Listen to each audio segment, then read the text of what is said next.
આજે આપણે વર્તુળાકાર વિદ્યુત પ્રવાહ ધારિત વાહકમાં બળ લાગે છે એના પર આધારિત MCQ છે એ સોલ્વ કરીશું.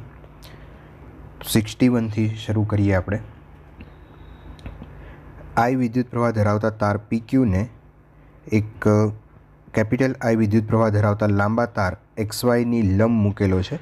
તો PQ તાર પર કઈ દિશામાં બળ લાગશે? મિત્રો અહીંયા પ્રવાહધારિત તાર છે એ અનંત લંબાઈના તારના ચુંબકીય ક્ષેત્રમાં જ્યારે આવશે ત્યારે એના ઉપર બળ લાગશે. બળનું જે ફોર્મ્યુલા છે F = IL × B, અને આ જે ફોર્મ્યુલા છે એ આપણે અહીંયા પામ રૂલ ઉપરથી ફોર્સ છે એ મેળવી શકીએ.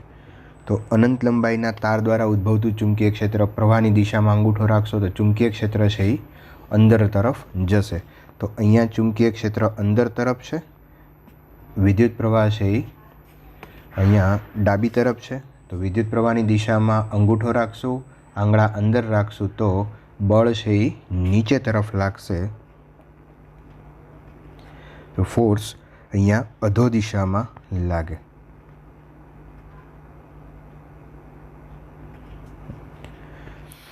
વિદ્યુત પ્રવાહ ધરાવતા AC તારને સમાન લંબગત ચુંબકીય ક્ષેત્રમાં મૂકેલો છે. તો AC તાર પર લાગતું બળ કેટલું હશે?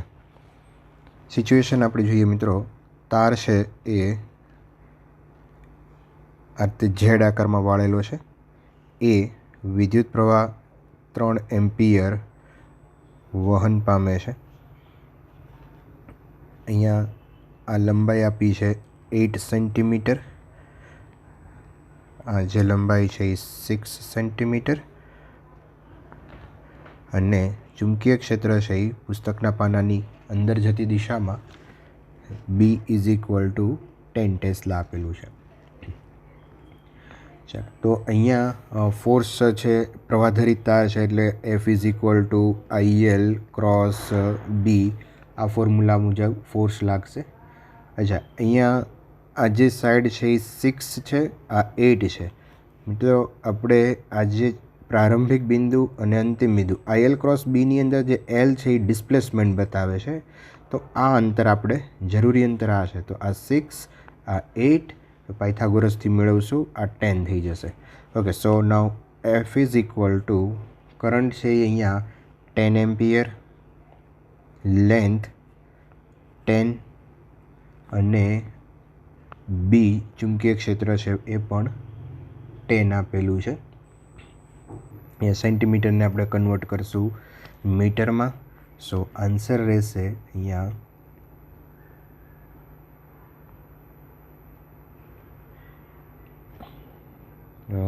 કરંટ જે છે એ 3 એમ્પિયર આપેલું. 100 કેન્સલ થઈ જશે તો ફોર્સ લાગશે 3 ન્યૂટન. અહીંયા કરંટ છે એ 3 એમ્પિયર આપેલો છે. MCQ number 63. બાહ્ય ચુંબકીય ક્ષેત્રમાં મૂકેલા વિદ્યુત પ્રવાહ ધરાવતા તાર પર કોને કારણે બળ લાગશે? તારની અંદર મિત્રો મુક્ત ઇલેક્ટ્રોન હોય, અને આ મુક્ત ઇલેક્ટ્રોન છે એ ચુંબકીય ક્ષેત્રમાં આવે ત્યારે એના ઉપર બળ લાગે છે. એટલે તારમાં રહેલા મુક્ત ઇલેક્ટ્રોનને કારણે એ વિદ્યુત પ્રવાહ ધરાવતા તાર પર બળ લાગશે. એની પછીનો લઈએ કે વાયર PQRST, અહીંયા જે છે એ PQRST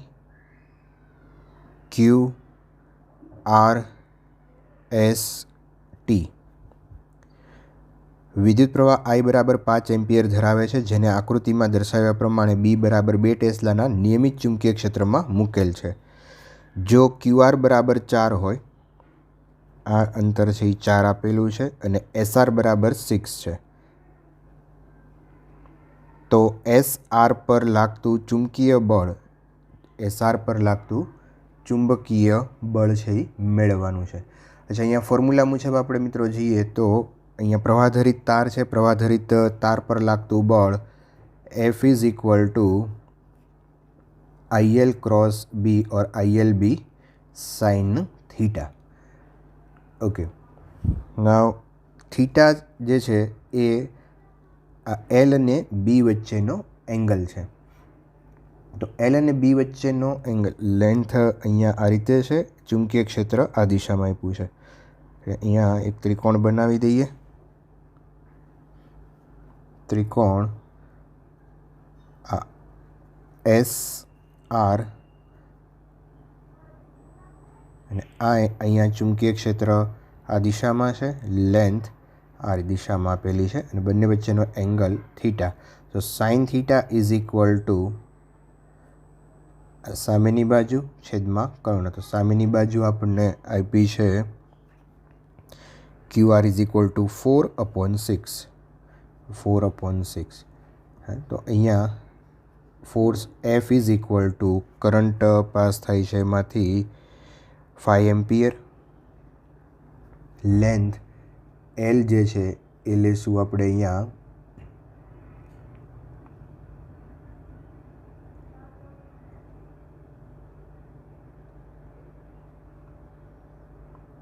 6 centimetre. Magnetic field B આપ્યું છે અને સાઇન થીટા બરાબર 4/6 લેશું. સો અહીંયા 5 × 30, 6 કેન્સલ કરી દેશું. 10, 4 અને 1.2 છોકરી 0.4 ન્યૂટન. તો આન્સર આવશે 0.4 ન્યૂટન. ઓકે. 65 છે. અહીંયા PQ અને R લાંબા સમાંતર વાયર હવામાં છે, તેમાંથી વિદ્યુત પ્રવાહ આકૃતિમાં અહીંયા દર્શાવ્યા પ્રમાણે પસાર થાય છે. તો R પર પરિણામી બળની દિશા શું હશે? અચ્છા, અહીંયા 3 પ્રવાહ આધારિત તાર છે, ત્રણેયની અંદર પ્રવાહ એક જ દિશામાં વહે છે. તો એમ્પિયરના નિયમ મુજબ જો પ્રવાહ એક જ દિશામાં હોય તો એમની વચ્ચે આકર્ષણ બળ લાગે. પ્રવાહ છે એ પ્રવાહ સમાન દિશામાં હોય તો આકર્ષણ બળ છે એ લાગે, અને જો પ્રવાહ વિરુદ્ધ દિશામાં હોય તો અપાકર્ષણ બળ લાગે. અચ્છા, R તાર પર બળ કીધું છે, તો આ બંને વચ્ચે આકર્ષણ બળ લાગશે.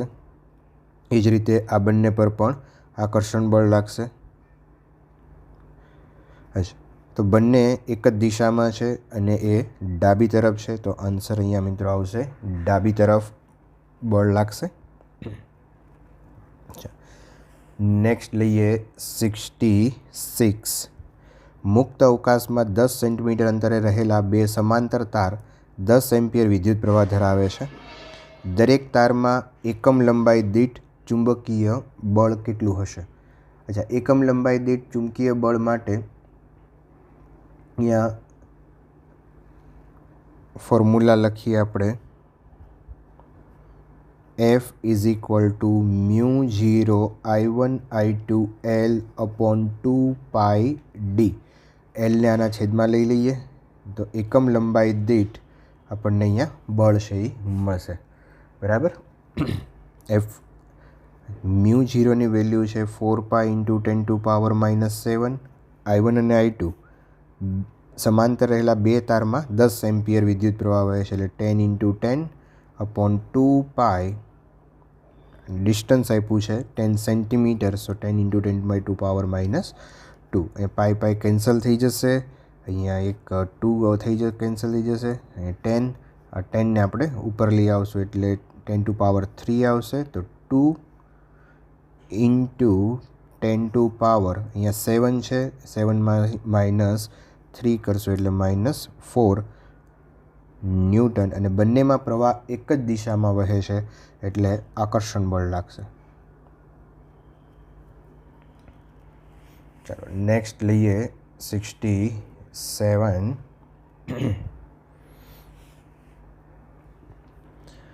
કોઈ એક તાર કાટકોણ ત્રિકોણ ABCના આકારમાં AB બરાબર 3 સેન્ટીમીટર, BC બરાબર 4 હોય તેમ 10 એમ્પિયર પ્રવાહ ધરાવે છે. તારના સમતલને લંબ ચુંબકીય ક્ષેત્ર 5 ટેસ્લા છે. તો તાર પર લાગતું બળ કેટલું હશે? અચ્છા, અહીંયા ફિગર આપણે ડ્રો કરીએ તો કાટકોણ ત્રિકોણ છે ABC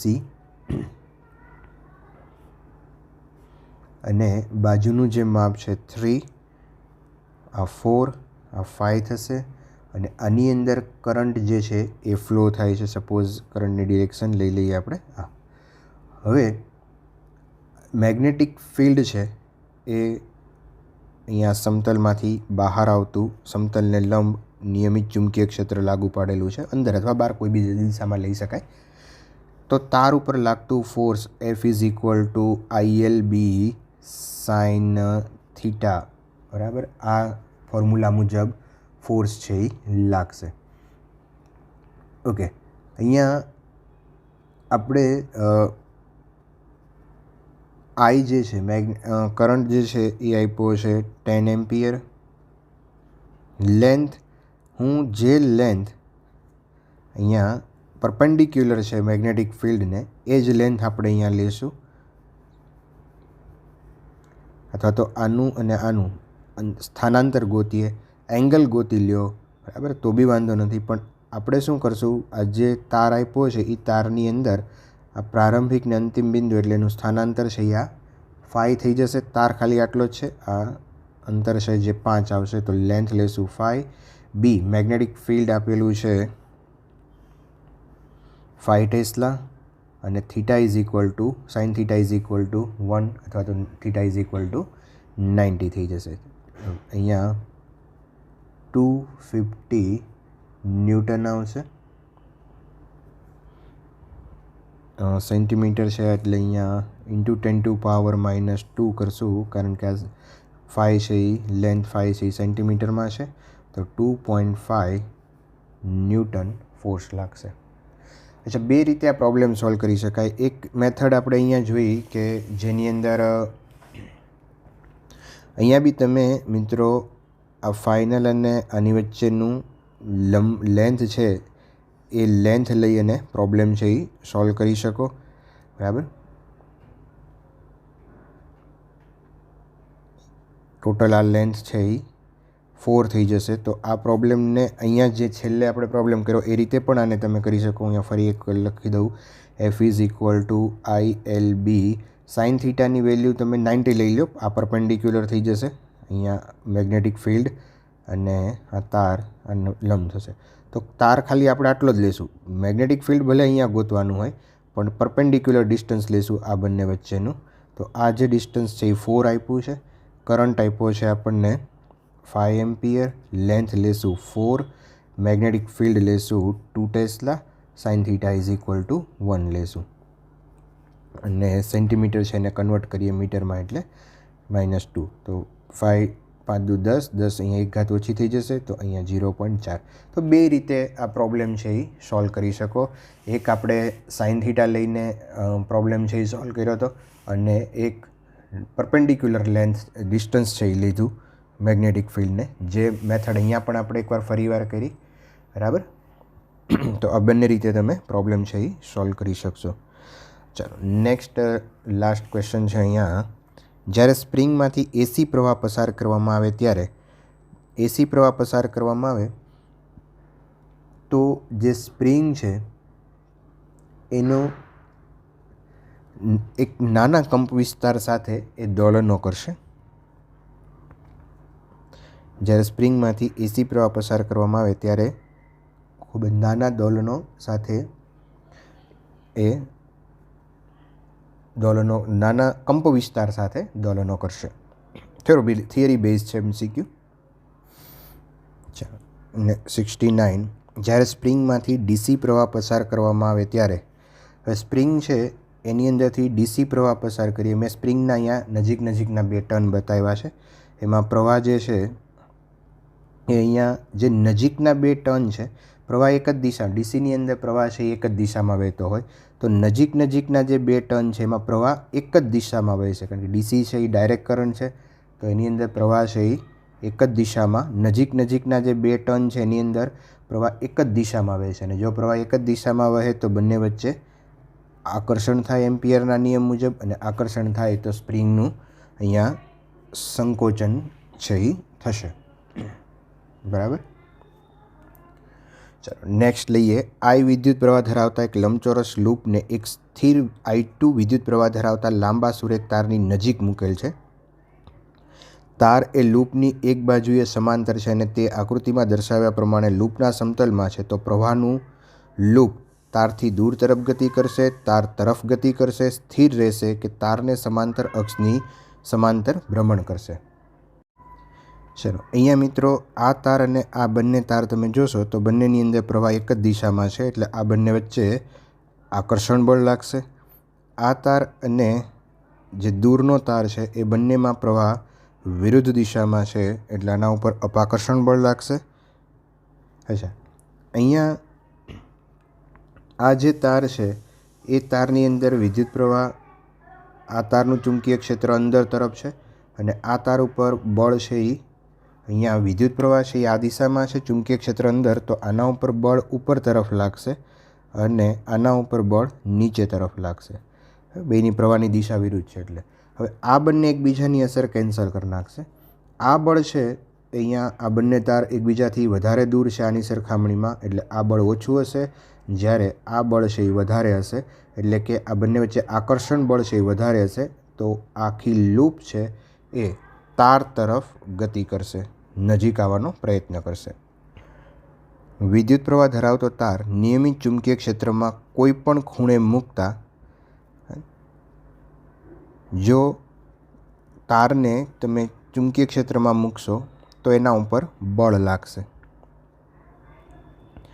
તાર પર માત્ર ટોર્ક લાગશે નહીં, બળ પણ લાગશે, માત્ર ટોર્ક લાગે એવું નથી. બંને જો કેવી રીતે મૂક્યો છે એના ઉપર આધાર લાગે, કારણ કે ટોર્કનું જે ફોર્મ્યુલા છે tau is equal two mb sin theta, તો ટોર્ક એવી વસ્તુ છે કે લાગી શકે.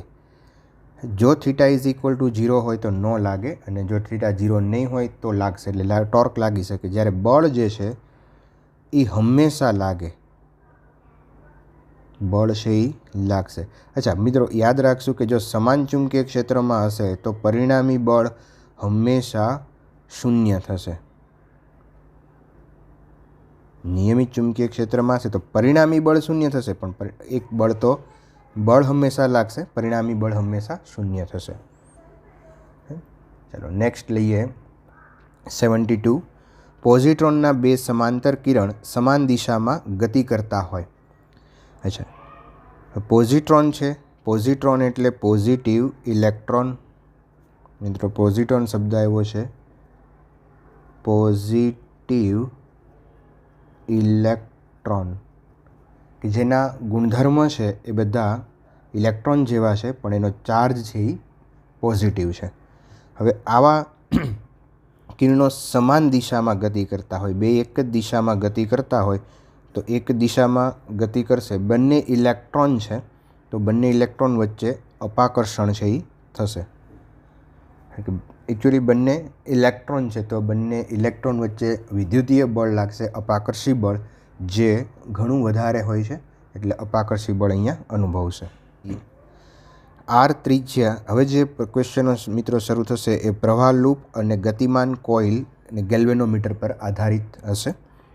આર ત્રિજ્યાવાળી વર્તુળાકાર લૂપમાંથી પસાર થતા પ્રવાહને લીધે લૂપના કેન્દ્ર પર થતું ચુંબકીય ક્ષેત્ર બી છે, તો લૂપની મેગ્નેટિક મોમેન્ટ કેટલી હશે એ આપણે મેળવવાની છે. અચ્છા, અહીંયા મિત્રો પ્રવાહધરિત રિંગ છે, તો પ્રવાહધરિત રિંગ માટે ચુંબકીય ક્ષેત્રનું સૂત્ર છે B is equal two μ0I/2r. અચ્છા, અહીંયા મેગ્નેટિક મોમેન્ટનું ફોર્મ્યુલા રિંગ માટે છે NIA, N આટાની સંખ્યા 1 લેશું, A એટલે લખશું πr². તો મેગ્નેટિક મોમેન્ટ અહીંયા આટલી આવી જશે. હવે અહીંયા લૂપની મેગ્નેટિક મોમેન્ટ કીધી છે, પણ મેગ્નેટિક ફિલ્ડના ફોર્મમાં કીધી છે. કરંટ અહીંયા છે નહીં, તો કરંટની વેલ્યુ અહીંથી લઈએ. I is equal two 2RB ના છેદમાં μ0, અને એ વેલ્યુ અહીંયા આઈની જગ્યાએ આપણે મૂકીએ 2RB/μ0 ઇન્ટુ πr². ચાલો, તો અહીંયા આર ઘન થઈ જશે 2πb/r² એટલે આર ઘન અપોન μ0. તો આ આવશે મેગ્નેટિક મોમેન્ટ. તો આન્સર અહીંયા સેકન્ડ આવશે. ચાલો 74 જોઈએ. એક વર્તુળાકાર લૂપની ત્રિજ્યા 5 સેન્ટીમીટર છે અને તે 0.1 એમ્પિયર પ્રવાહ ધરાવે છે. તો તેની ચુંબકીય મોમેન્ટ કેટલી હશે? મિત્રો અહીંયા વર્તુળાકાર લૂપ છે, એની ચુંબકીય moment m is equal two NIA આ ફોર્મ્યુલા ઉપરથી મેળવશું. n નંબર ઓફ ટર્ન અહીંયા 1 લેશું. આઈની જગ્યાએ લખશું પાઈ આર એની જગ્યાએ લખશું પાઈ આર સ્ક્વેર અને આઈ કરંટ આપણને આપેલો છે. ચલો, પાઈની વેલ્યુ 3.14, આર ત્રિજ્યા આપી છે 5 સેન્ટીમીટર, તો 5 ઇન્ટુ 10⁻² હોલ સ્ક્વેર અને કરંટ આપ્યો છે 0.1. આનું કેલ્ક્યુલેશન કરશો એટલે આન્સર તમને મળશે 7.85 ઇન્ટુ 10⁴ એમ્પિયર મીટર સ્ક્વેર. બરાબર. ચલો, નેક્સ્ટ લઈએ આપણે 75. ચલો, એક ઇલેક્ટ્રોન 5.1 ઇન્ટુ 10⁻11 મીટર ત્રિજ્યાના વર્તુળમાં 6.8 × 10⁻15 પરિભ્રમણ પર સેકન્ડ જેટલી આવૃત્તિથી ગતિ કરે છે, તો સમતુલ્ય પ્રવાહ અંદાજે ખાલી જગ્યા હોય. અચ્છા મિત્રો, અહીંયા વર્તુળાકાર માર્ગે જ્યારે ઇલેક્ટ્રોન ગતિ કરે ત્યારે પ્રવાહ જે છે એ I બરાબર FV આ ફોર્મ્યુલા ઉપરથી આપણે ગણી શકીએ. I is equal two F into E. અચ્છા, અહીંયા F એટલે કે આવૃત્તિ, તો આવૃત્તિ અહીંયા પરિભ્રમણ પર સેકન્ડ એટલે કે આવૃત્તિ જ આપી દીધી છે આપણને, 1 સેકન્ડમાં કેટલા પરિભ્રમણ થાય. હવે ધ્યાન એક વસ્તુનું રાખશું કે આને રેડિયન પર સેકન્ડની અંદર કન્વર્ટ કરવું પડે. આ એકમ છે પરિભ્રમણ પર સેકન્ડ છે, તો 1 પરિભ્રમણ બરાબર 2 પાઈ રેડિયન. સો અહીંયા આપણને પરિભ્રમણ આપ્યા છે 6.8 ઇન્ટુ 10⁻15 પરિભ્રમણ પર સેકન્ડ હોય, તો એના માટે એને રેડિયનમાં કન્વર્ટ કરશું એટલે 6.8 ઇન્ટુ 2 પાઈ ડિવાઇડેડ બાય 1 આ થઈ જશે રેડિયન પર second. Frequency F is equal two 6.8 into 2 pi radian પર સેકન્ડ અહીંયા મૂકશું અને આઈની કિંમત મૂકજો અને તમે જાતે સોલ્વ કરશો મિત્રો. ઈની વેલ્યુ છે 1.6 ઇન્ટુ 10⁻19 જૂલ. તો એનો આન્સર જે છે એ તમે અહીંયા મેળવી શકશો અને આન્સર આવે છે 3. ચાલો, નેક્સ્ટ લઈએ 76. ચલો, 76ની અંદર જો આટાની સંખ્યા, ક્ષેત્રફળ અને પ્રવાહ અનુક્રમે N, A અને I વડે દર્શાવીએ તો ચુંબકીય મોમેન્ટનું સૂત્ર, તો ચુંબકીય મોમેન્ટ થશે NIA. સિમ્પલ આ ક્વેશ્ચન છે. ચાલો, અહીંયા એક ઇલેક્ટ્રોન પ્રોટોનની આસપાસ 1 એંગસ્ટ્રોમની ત્રિજ્યાવાળી કક્ષામાં ગતિ કરે છે. 16 વેબર પર મીટર સ્ક્વેર જેટલું ચુંબકીય ક્ષેત્ર કેન્દ્ર આગળ ઉત્પન્ન થાય છે, તો ઇલેક્ટ્રોનનો કોણીય વેગ કેટલો? મિત્રો અહીંયા ઇલેક્ટ્રોન છે એ વર્તુળાકાર માર્ગે ભ્રમણ કરે છે, તો ઇલેક્ટ્રોન એના કેન્દ્ર પાસે સૂત્ર μ0I/2r. અચ્છા, આઈની જગ્યાએ મૂકશું આપણે FE, કારણ કે અહીંયા વર્તુળાકાર માર્ગે રચાતો પ્રવાહ છે એટલે I બરાબર FE મૂકશું અને Fની જગ્યાએ મૂકીએ omega is equal to 2 pi F. So F is equal to ω/2 pi. μ0E Fની જગ્યાએ મૂકશું ω/2 pi into 2r. So finally equation બની જશે અહીંયા μ0E ω/2 ઇન્ટુ 2 4 પાઈ r. અહીંયા એની વેલ્યુ મૂકી દઈએ. μ0ની વેલ્યુ છે 4 પાઈ ઇન્ટુ 10⁻7, ઇલેક્ટ્રોનનો ચાર્જ 1.6 ઇન્ટુ 10⁻19, ઓમેગા છે એ આપણે મેળવવાનું છે અપોન 4 પાઈ અને ત્રિજ્યા આપણને આપી છે 1 એંગસ્ટ્રોમ. સો 1 × 10⁻10 અને ચુંબકીય ક્ષેત્ર આપ્યું છે 16 વેબર પર મીટર સ્ક્વેર. ઓકે, તો નાવ તમે ઓમેગાને સબ્જેક્ટ કરતા બનાવશો એટલે તમને આન્સર છે અહીંયા મળી જશે. આન્સર છે એ 10 ઇન્ટુ 10⁻16 રેડિયન પર સેકન્ડ આવશે. ચાલો, નેક્સ્ટ લઈએ 78. તો 78 છે પ્રવાહ આઈ એ આર ત્રિજ્યાની વાહક વર્તુળાકાર લૂપમાંથી પસાર થાય છે. તેને બી ચુંબકીય ક્ષેત્રમાં બી એ લૂપના સમતલને લંબ રહે તેમ મૂકેલ છે. તો લૂપ પર લાગતું ચુંબકીય બળ કેટલું હશે? અહીંયા ધારો કે વસ્તુ જે છે મિત્રો, પ્રવાહધરિત તાર આ રીતે છે અને ચુંબકીય ક્ષેત્ર છે એ પ્રવાહધરિત તારને લંબ રૂપે છે. તો ફોર્સ છે એ આઈએલ ક્રોસ બી મુજબ લાગે, બટ એ લેન્થ છે એ અહીંયા આની ડિસ્પ્લેસમેન્ટ આપણે જોઈએ તો ડિસ્પ્લેસમેન્ટ 0 થઈ ગયું છે. આ 0 હશે તો બળ છે એ 0 થઈ જશે.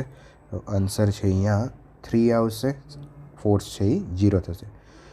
ચાલો નેક્સ્ટ, ચુંબકીય મોમેન્ટનો એકમ છે સિમ્પલ સ્ટ્રેટ ફોરવર્ડ છે એમ્પિયર મીટર સ્ક્વેર. એટલે એ એક પ્રવાહધારિત ગૂંચળાનું સૂક્ષ્મ ચુંબક તરીકે કામ કરે છે. જો ગૂંચળાનું ક્ષેત્રફળ એ હોય અને તેની ચુંબકીય મોમેન્ટ એમ હોય તો ગૂંચળામાંથી પસાર થતો પ્રવાહ એ ખાલી જગ્યા હશે. અચ્છા, અહીંયા મેગ્નેટિક મોમેન્ટનું ફોર્મ્યુલા છે M=NIA. સો I=M/A. તો આટલો કરંટ છે એ ગૂંચળામાંથી પસાર થાય. આન્સર આવશે M/A. એક ઇલેક્ટ્રોન 6.6 × 10⁻15 પરિભ્રમણ પર સેકન્ડની આવૃત્તિથી હાઇડ્રોજનના ન્યુક્લિયસની આસપાસ વર્તુળાકાર કક્ષામાં કે જેની ત્રિજ્યા 0.53 એંગસ્ટ્રોમ છે તેમાં ગતિ કરે છે. તો પરમાણુના કક્ષાના કેન્દ્ર પર ઉત્પન્ન થતું ચુંબકીય ક્ષેત્ર મેળવો. તો ફોર્મ્યુલા મિત્રો વાપરશું μ0, વર્તુળાકાર માર્ગ છે એટલે μ0I/2r. આઈની જગ્યાએ અગેઇન મિત્રો આપણે અહીંયા લખશું μ0IF. આઈની જગ્યાએ FE, ઇલેક્ટ્રોન ભ્રમણ કરે છે એટલે FE × 2r. તો પરિભ્રમણ પર સેકન્ડ, તો આવૃત્તિ પાછી તમે અહીંયા પરિભ્રમણ સેકન્ડ દેટ ઇઝ ઓમેગા આપ્યું છે. તો અહીંયા 2π વડે મલ્ટીપ્લાય કરશું. 2π × 6.6 × 10⁻15 રેડિયન પર સેકન્ડ. તો આવૃત્તિની વેલ્યુ તમે આ મૂકી શકશો અને બાકીની બધી જ વેલ્યુ રકમમાં આપેલી છે. તમે સોલ્વ કરશો મિત્રો, આન્સર છે એ 12.5 ટેસ્લા આવશે. ચાલો નેક્સ્ટ લઈએ 82. 0.1 મીટર સ્ક્વેર ક્ષેત્રફળ તથા 10 એમ્પિયર પ્રવાહ ધરાવતું ગૂંચળું 0.1 ટેસ્લાના ચુંબકીય ક્ષેત્રમાં લંબરૂપે મૂકેલ છે. તો લૂપ પર લાગતું ટોર્ક ન્યૂટન મીટર ખાલી જગ્યામાં હોય. અચ્છા, અહીંયા ચુંબકીય લાગતું ટોર્કનું સૂત્ર છે τ=m×b અથવા તો mb sin θ. અચ્છા, એમ અને બી અહીંયા જોઈએ આપણે તો જે ગૂંચળું જે છે એ ચુંબકીય ક્ષેત્રમાં લંબ રૂપે મૂકેલું છે. હવે સમજો ખાસ મિત્રો કે ધારો કે આ ગૂંચળું છે અને ચુંબકીય ક્ષેત્ર છે એને લંબ રૂપે મૂકેલું છે. એટલે આ ધારો કે ગૂંચળાનું સમતલ છે, ચુંબકીય ક્ષેત્ર આ રીતે આપેલું હોય તો એમાં લંબ રૂપે છે. હવે ગૂંચળાના ક્ષેત્રફળ સદિશ છે એ આ દિશામાં આવશે, જે દિશામાં ચુંબકીય ક્ષેત્ર છે અથવા તો સમતલને લંબ એનો ક્ષેત્રફળ સદિશ હોય. એ અને બી એક જ દિશામાં છે તો ટોર્ક છે એ 0 થઈ જશે. એને બી sin θ અથવા તો m×b ઉપરથી θ=0 હોવાથી ટોર્ક છે મિત્રો અહીંયા 0 આવશે. ચાલો 83 છે એ જોઈએ. ન્યુક્લિયસની આસપાસ ભ્રમણ કરતા ઇલેક્ટ્રોનની ચુંબકીય મોમેન્ટ મ્યુ એ મુખ્ય ક્વોન્ટમ નંબર n પર ખાલી જગ્યા પ્રમાણે બદલાય છે. તો એ એના સમપ્રમાણમાં છે. ઇલેક્ટ્રોનની ચુંબકીય મોમેન્ટ મ્યુ = બોહર મેગ્નેટોન આપણે E/2m × L. L જે છે એ કોણીય વેગમાન છે. કોણીય વેગમાન નું ફોર્મ્યુલા NH/2π મૂકીએ તો મેગ્નેટિક મોમેન્ટ E ∝ n આવશે. ચાલો નેક્સ્ટ લઈએ. એક પ્રવાહધરિત ગૂંચળું અચળ નિયમિત ચુંબકીય ક્ષેત્ર બીમાં મૂકેલ છે. ગૂંચળા પરનું ટોર્ક ત્યારે જ મહત્તમ થાય જ્યારે ગૂંચળાનું સમતલ ખાલી જગ્યા હોય. હમણાં જ આપણે ઉપર આવી જ રીતનો પ્રોબ્લેમ છે એ જોયો. તો ગૂંચળાનું સમતલ છે એ ચુંબકીય ક્ષેત્રને સમાંતર હોવું જોઈએ. ગૂંચળું આ છે, એનું આ સમતલ છે, ચુંબકીય ક્ષેત્ર આમ હશે અને આનો ગૂંચળાનો ક્ષેત્રફળ સદિશ આ દિશામાં હોય. તો ગૂંચળાનું સમતલ જ્યારે ચુંબકીય ક્ષેત્રને સમાંતર થાય ત્યારે એ અને બી વચ્ચેનો એંગલ 90 થશે અને પરિણામે ટોર્ક છે એ મહત્તમ થશે. 85. જો ચુંબકીય ક્ષેત્ર ગૂંચળાના સમતલને સમાંતર હોય તો ટોર્ક અગેન અહીંયા મહત્તમ હશે, ઉપરનો જ પ્રોબ્લેમ અહીંયા રિપીટ થયો છે. ચાલો, તો નેક્સ્ટ લેક્ચરની અંદર આપણે મિત્રો ગજિયા ચુંબક પર આધારિત પ્રોબ્લેમ છે એ સોલ્વ કરશું, એટલે 86થી આગળ જશું.